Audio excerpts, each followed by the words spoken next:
Menjadi sebuah negara terkecil kedua di dunia tidak membuat Monaco kehilangan pesonanya. Selamat datang di Monaco.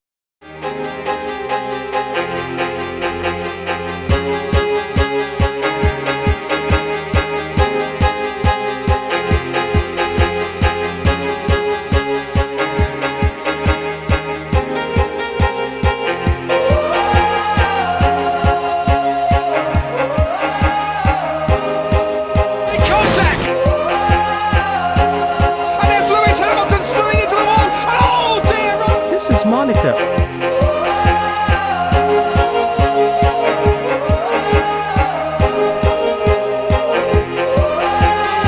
It's amazing.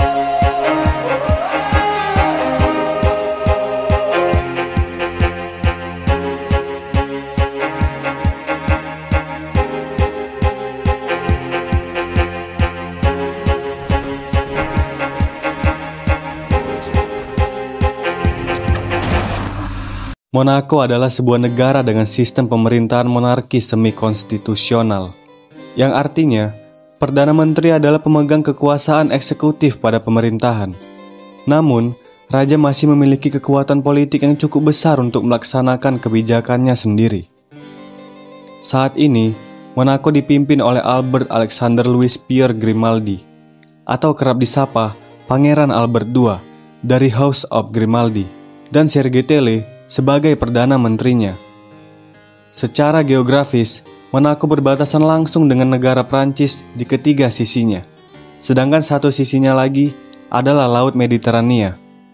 Luas wilayahnya yang hanya 2 km persegi ini menjadikannya sebagai negara terkecil kedua di dunia setelah Vatikan di Roma, Italia. Jumlah penduduknya sendiri diperkirakan hanya berkisar 39.244 jiwa pada sensus 2020. Namun, apa yang ada di pikiran kalian ketika melihat Monaco? Kekayaan, mobil mewah bahkan supercar, kasino, dan tentu saja Grand Prix. Sebuah studi mengatakan bahwa 1/3 dari penduduk Monaco adalah miliuner, dan 1 dari 56 orang di sana memiliki kekayaan sebesar 430 miliar rupiah. Monaco juga merupakan surganya pajak dunia, menempatkannya sebagai salah satu tempat tinggal favorit bagi orang-orang kaya dari seluruh dunia. Menaiki mobil klasik ataupun supercar adalah lifestyle di sana. Dan tak dipungkiri bahwa kasino merupakan salah satu sumber pendapatan terbesar dari negara itu. Sebuah negara kecil di pantai Mediterania yang bermandikan sinar matahari, juga menjadi tuan rumah dari perhelatan balap mobil kelas internasional. To mark his third victory in the Monaco Grand Prix. It's the most difficult. The Monaco Grand Prix. Di balik hinar-binar kemewahan Monaco sebagai seri balapan paling bergengsi, terlebih dahulu mari kita simak sejarahnya. Pada 1297, keluarga Italia terkemuka yang dijuluki sebagai The House of Grimaldi merebut daerah ini dari koloni Genoa. Sejak saat itu, House of Grimaldi berkuasa dan mulai mengatur wilayah ini. Selama periode 1789 sampai 1814, Monaco berada di bawah kekuasaan Prancis. Kemudian pada 1861, Prancis mengakui kedaulatannya di bawah sebuah perjanjian, Treaty of Vienna. Dalam perjanjian tersebut, Monaco harus menyerahkan kota Menton dan Roquebrune kepada Prancis dengan imbalan jaminan kemerdekaan dari Prancis. Menjelang akhir Perang Dunia Pertama, keduanya kembali membuat perjanjian yang isinya menetapkan bahwa langkah-langkah kebijakan luar negeri mengenai Monaco harus disetujui oleh pemerintah Prancis dan rakyat Monaco. Sejak saat itu, Prancis memberi perlindungan kepada kerajaan Monaco dari segala jenis ancaman. Dalam beberapa dekade kemudian, negara-negara di Eropa mulai terobsesi dengan balapan. Manufaktur mobil seperti Mercedes, Bugatti, dan Peugeot mulai berambisi untuk mengikuti balap dengan mobil mereka masing-masing. Selanjutnya, tren balap mulai bermunculan dengan maraknya negara-negara menyelenggarakan balapan dan dijuluki sebagai Grand Prix. perjalanan Monaco disebut sebagai salah satu Grand Prix paling bergengsi di dunia, dimulai dari sebuah klub otomotif yang bernama Automobile Club de Monaco. Pada 1911, saat masa pemerintahan Pangeran Albert I, klub tersebut menyelenggarakan pertandingan rally yang dikenal sebagai Rally Monte Carlo. Rally Monte Carlo ditujukan sebagai ajang improvement dan inovasi pada mobil, sekaligus mempromosikan Monaco sebagai resort wisata di pantai Mediterania. Pertandingan rally itu dimulai dengan melintasi wilayah Eropa dan berakhir di Monaco. Klub yang bernama Automobile Club de Monaco itu awalnya adalah sebuah klub sepeda dan berubah menjadi klub otomotif pada 1907 sejak dimulainya tren balap pada waktu itu.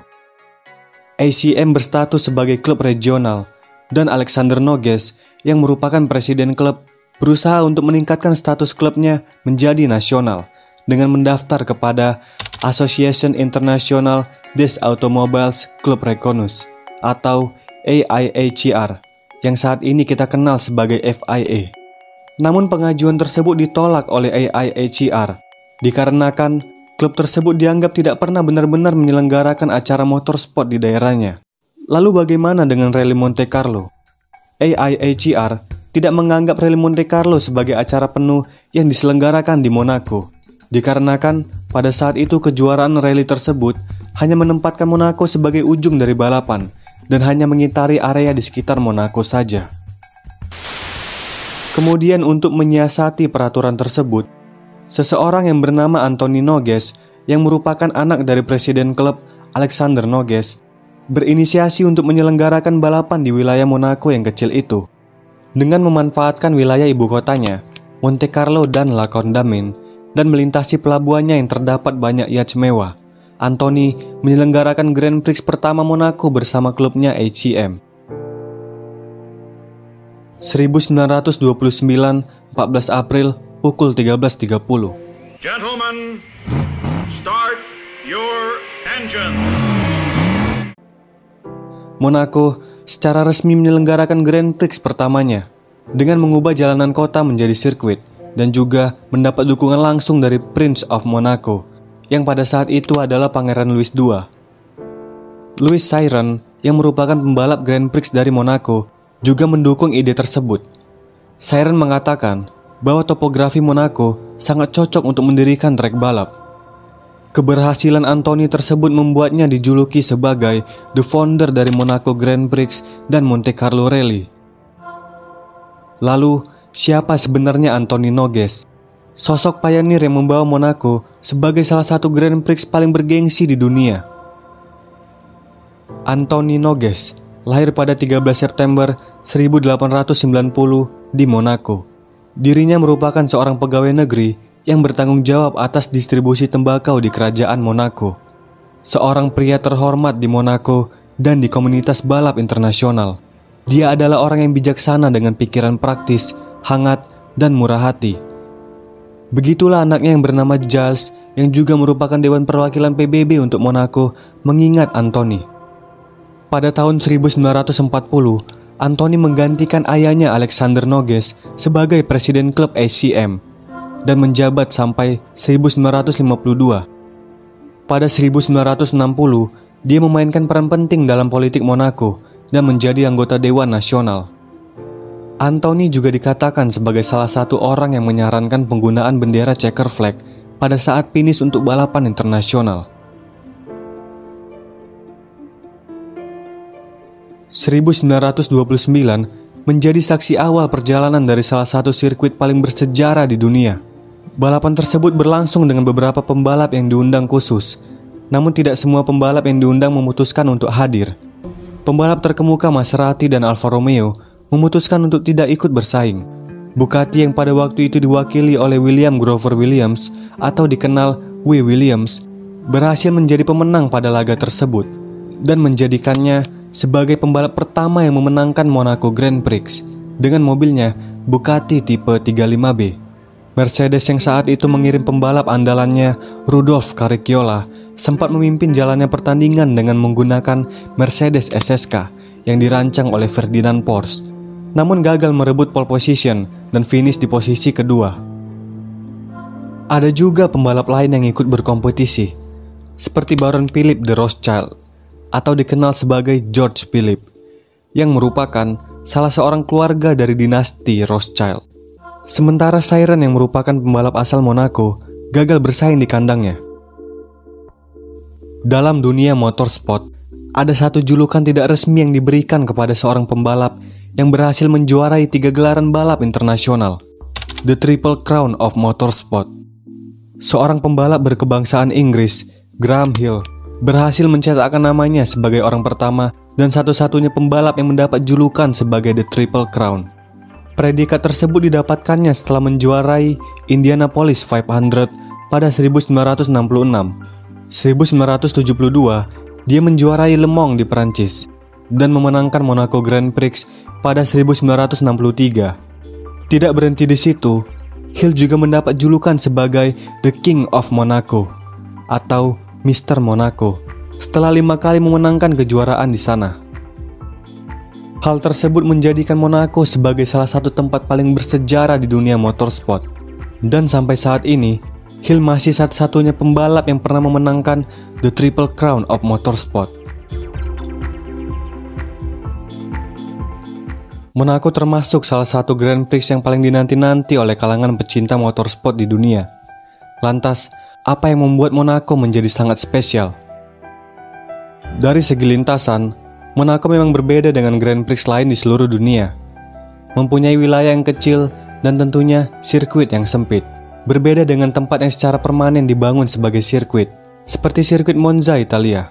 Pembalap bisa bebas berakselerasi maksimal di sana. Bahkan tak jarang ada aksi wheel to wheel dan juga salip menyalip. Atau sirkuit yang juga jalan raya seperti Baku, Azerbaijan, yang diklaim sebagai sirkuit jalan raya tercepat di dunia dengan memiliki lintasan lurus sepanjang 2,2 km. Monaco berbeda. Sirkuit ini memiliki banyak tanjakan dan turunan, tikungan tajam, dan jalur lurus yang pendek membuat sirkuit ini menjadi salah satu yang paling menarik di balapan Formula One. Bahkan Nelson Piquet pernah berkata, "Berkendara di sini seperti mengendarai sepeda di dalam rumahmu," ucap juara dunia Formula One 3 kali itu. Sirkuitnya yang sempit dan sama sekali tidak memiliki gravel membuatnya berbatasan langsung dengan pagar pembatas trek. Di sirkuit ini, kecepatan mobil tidak terlalu dominan ketimbang keahlian dari skill mengemudi sang pembalap.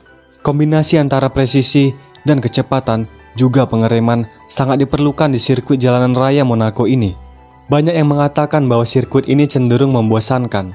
Namun menurut saya, Monaco sangat menarik untuk ditonton. Formula One tidak sepenuhnya tentang kecepatan dan aksi saling menyalip.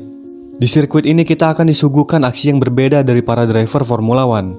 Strategi pit dan waktu kualifikasi menjadi kunci kemenangan di sini. Selain itu, konstruksi lintasan yang unik juga menghasilkan sensasi menonton balapan yang berbeda.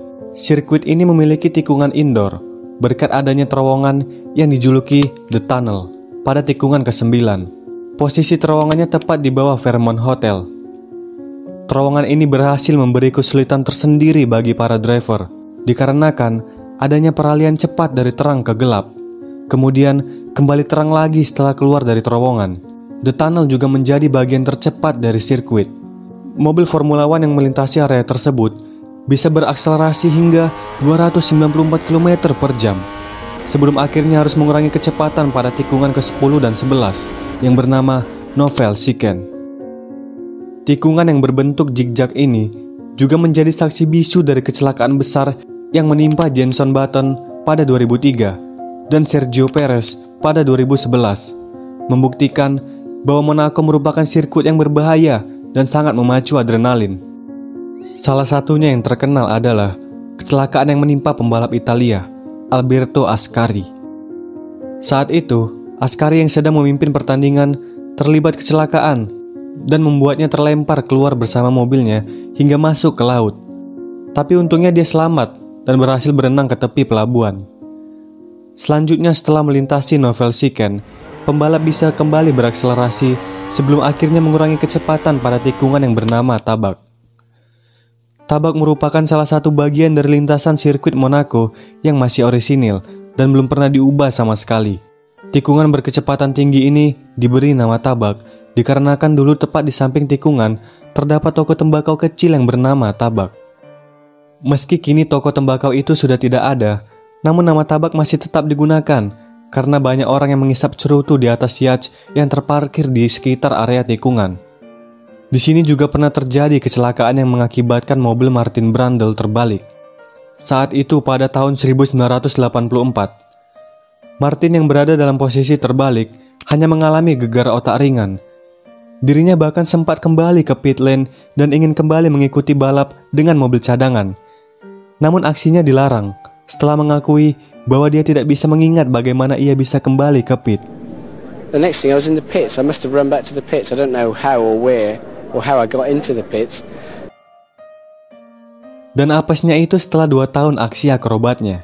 Tepatnya pada 1986, Martin kembali terlibat kecelakaan. Namun kali ini bukan dia yang terbalik, tetapi Patrick Tambay.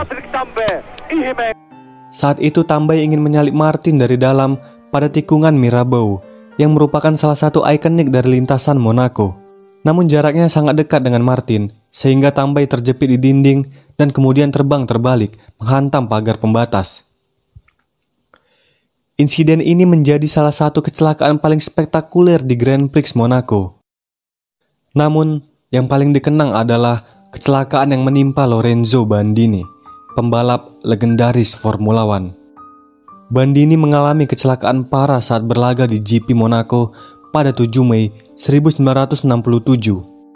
Kecelakaan terjadi ketika balapan memasuki lap ke-81. Bandini kehilangan kendali saat melintasi Harbor Chicane.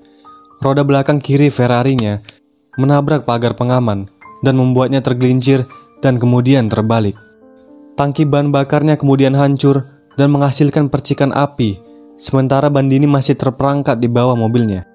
Kemudian Marchand membalikkan mobilnya dan menarik Bandini yang tak sadarkan diri. Setelah Bandini berhasil ditarik keluar, kebakaran kedua terjadi ketika tangki bahan bakar Ferrari itu meledak. Bandini menderita luka bakar tingkat 3 yang menutupi lebih dari 70% tubuhnya, dan juga cedera berat pada dadanya. 3 hari setelah kecelakaan fatal itu, Bandini meninggal dunia di Rumah Sakit Putri Grace, Monte Carlo.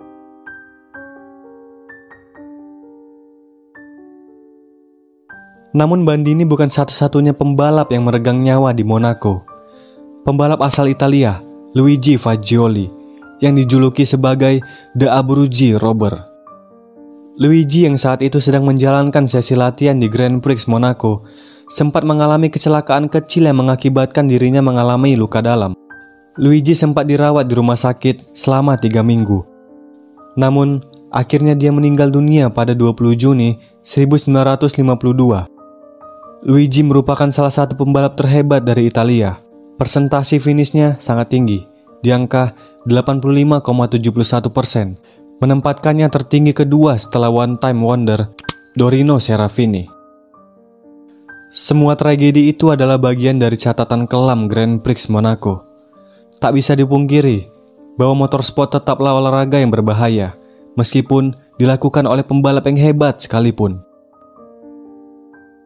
Lintasan Monaco termasuk salah satu yang sangat sulit untuk ditaklukkan, dan masih menjadi momok tersendiri bagi pembalap di setiap musimnya.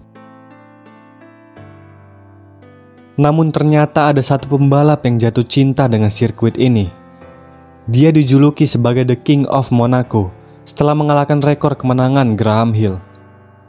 Di saat pembalap seperti Kimi Raikkonen tidak menyukai sirkuit Monaco dan pernah berkata, "Ini mungkin tempat yang bagus untuk ditonton, tapi jujur, aku tidak suka Monaco sama sekali." Pembalap itu berkebangsaan Brazil dan memulai hubungan cintanya dengan Monaco sejak 1984 saat dia tampil dengan mempesona yang padahal waktu itu merupakan seorang pembalap rookie dari tim Inggris, Toleman. Dia adalah Ayrton Senna da Silva, pembalap dengan 3 gelar juara dunia dan dikenal sebagai pembalap terbaik sepanjang masa. Monaco menjadi bukti kehebatan Senna dengan 6 kali menjuarai Grand Prix Monaco dan tentu saja mematahkan pencapaian Graham Hill sebagai The King of Monaco. Jika Pangeran Albert II merupakan raja kerajaan Monaco, maka Senna adalah rajanya sirkuit Monaco. Pembalap terbaik sepanjang masa itu juga pernah terlibat kecelakaan di sirkuit legendaris ini. Pada GP Monaco 1988, Ayrton Senna yang tengah memimpin balapan terpaksa harus terhenti setelah menabrak pembatas jalan dan harus merelakan kemenangan yang telah di depan mata kepada rekan setimnya, sekaligus rivalnya Alain Prost. Peristiwa itu terjadi pada tikungan ke-8 yang dinamai Portier, sebuah tikungan yang menghadap langsung ke Laut Mediterania. Salah satu yang menarik dari Monaco, setiap tikungannya memiliki julukan dan ceritanya masing-masing. Seperti tikungan terakhir sebelum garis finish yang dinamai Anthony Nogues, sang pionir Grand Prix Monaco. Kemudian yang paling ikonik adalah tikungan ke-6 dan ke-7, The Hairpin. Tikungan ini disebut sebagai tikungan paling lambat dari semua seri balapan di Formula One. Mobil yang melintasi tikungan ini dipaksa harus menggunakan kecepatan rendah, yaitu rata-rata 48 km per jam. Mengingat posisinya yang menikung tajam, bahkan membuat mobil berputar hingga 180 derajat. Selanjutnya salah satu yang paling populer terdapat di tikungan keempat. Di sini pembalap bisa memacu mobil mereka hingga 125 km per jam karena posisi menikungnya tidak terlalu curam. Tikungan ini dinamai Casino Square dikarenakan di sisi lintasan terdapat bangunan yang paling terkenal di Monaco, Casino de Monte Carlo. Kasino ini terkenal sebagai pusatnya wisata judi dunia dan menjadi salah satu bangunan paling bersejarah di Monaco. Kasino ini dibangun saat kerajaan Grimaldi mengalami krisis. Kemudian setelah perjanjian Treaty of Vienna, kerajaan Grimaldi mendirikan satu bangunan besar yang bernama Casino de Monte Carlo. Tak lama kemudian, Prancis mendirikan jalur kereta api menuju Monaco, dan kasino itu ramai dikunjungi dari orang-orang berbagai negara yang ingin mengadu nasibnya di sana. Hal ini diakibatkan dari banyaknya larangan berjudi di negara-negara Eropa yang lain, dan Monaco berhasil menawarkan sesuatu yang tidak bisa mereka lakukan di negaranya. Pada 1869, kasino itu mendapat banyak keuntungan, dan kerajaan Monaco memutuskan untuk berhenti mengutip pajak dari rakyatnya, menjadikannya sebagai surganya pajak dunia. Tepat di depan kasino ini, terdapat tribun yang merupakan salah satu posisi terbaik menyaksikan balapan. Di depan tribun terdapat layar besar yang menayangkan posisi pembalap dari berbagai sektor, sehingga penonton tidak kehilangan momen saat balapan. Sementara menurut saya, posisi terbaik ada di pelabuhan. Yap, di sana kita bisa menyaksikan banyak yacht mewah. Bahkan tak jarang ada selebriti yang bersantai di atas kapal sembari menyaksikan mobil-mobil yang melintas dengan kecepatan 155 km per jam. Grand Prix Monaco merupakan acara tahunan terbesar yang diselenggarakan di Monaco. Dikenal sebagai tempat yang bersejarah, bagian dari Triple Crown of Motorsport, dan asosiasinya dengan Formula One yang merupakan sejarah panjang, membuatnya menjadi seri balapan yang sangat dinanti-nanti. Kemewahan, glamor, selebriti, dan tentu saja uang membuat Monaco sangat populer, menjadikan Monaco sebagai selebriti versi sirkuit.